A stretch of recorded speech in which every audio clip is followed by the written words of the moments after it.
For more than 30 years, Deadpool has been one of the strangest success stories in comic book history. Unlike heroes like Spider-Man or Batman, the Merc with a mouth didn't start as a global icon. Instead, he began as a violent anti-hero in the 1990s, slowly building a cult following before eventually becoming one of Marvel's biggest pop culture stars. Today, characters like Deadpool dominate movies, comics, and video games. But according to the man who helped create him, something important about the character may have been lost along the way. Deadpool was co-created in 1991 by artist Rob Liefeld during the run of the comic series The New Mutants number 98. At the time, Deadpool was introduced as a mysterious and dangerous mercenary. Over the years, the character evolved into something completely different, a fourth-wall-breaking anti-hero known for dark humor, chaotic violence, and constant jokes. Eventually, Deadpool exploded in popularity after the blockbuster films starring Ryan Reynolds turned him into one of the most successful characters in Marvel history. But despite this success, Liefeld believes Marvel made a huge mistake with the character. In recent interviews, he revealed what he considers to be his biggest criticism of Deadpool's entire history. According to him, the problem isn't the movies or the writing, it's the villains. In comic book storytelling, a hero is often defined by the enemies they face. That's why heroes like Spider-Man became legendary thanks to iconic villains such as Green Goblin and Doctor Octopus. Those villains helped build Spider-Man's mythology and created unforgettable rivalries that lasted decades. However, Liefeld argues that Deadpool never received the same treatment.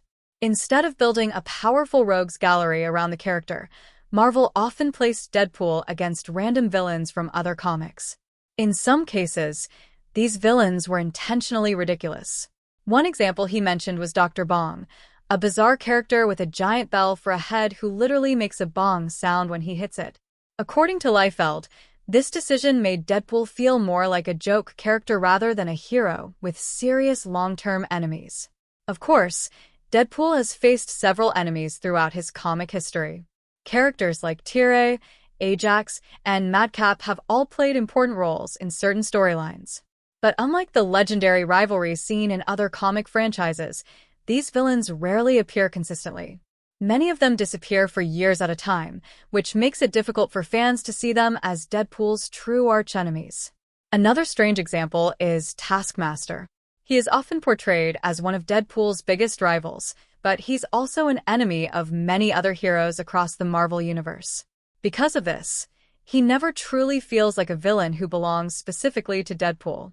Even powerful characters like Thanos have clashed with Deadpool, but those conflicts usually connect to much larger Marvel storylines rather than a personal rivalry. Liefeld actually tried to fix this problem himself. In his comic series Deadpool, Bad Blood, he introduced a new villain named Thumper, a powerful enemy with a direct connection to Wade Wilson's past. The idea was to create a long-term nemesis who could challenge Deadpool emotionally as well as physically. Unfortunately, despite the comic's strong sales, the character never became a permanent part of Deadpool's mythology. The bigger issue, according to Liefeld, might come from changes in the comic book industry itself. Decades ago, comic writers constantly introduced new villains who later became iconic characters. But today, new villains rarely stick around for long. Even modern Spider-Man comics struggle to create enemies as memorable as the Green Goblin or Doctor Octopus. Instead, many stories rely on existing villains or temporary threats tied to major events. In many ways, Deadpool's unique personality may also play a role in this situation. Unlike traditional superheroes, Wade Wilson doesn't protect a single city or maintain a secret identity.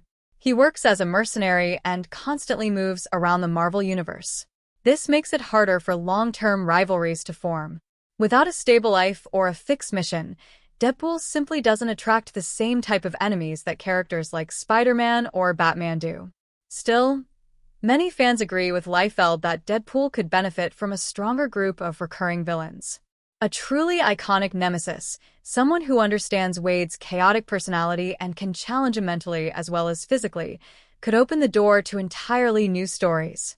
And with Deadpool continuing to dominate both comics and movies, the question remains, Will Marvel finally give the Merc with a mouth the legendary rival he deserves, or will Deadpool always remain the one hero who fights everyone else's villains?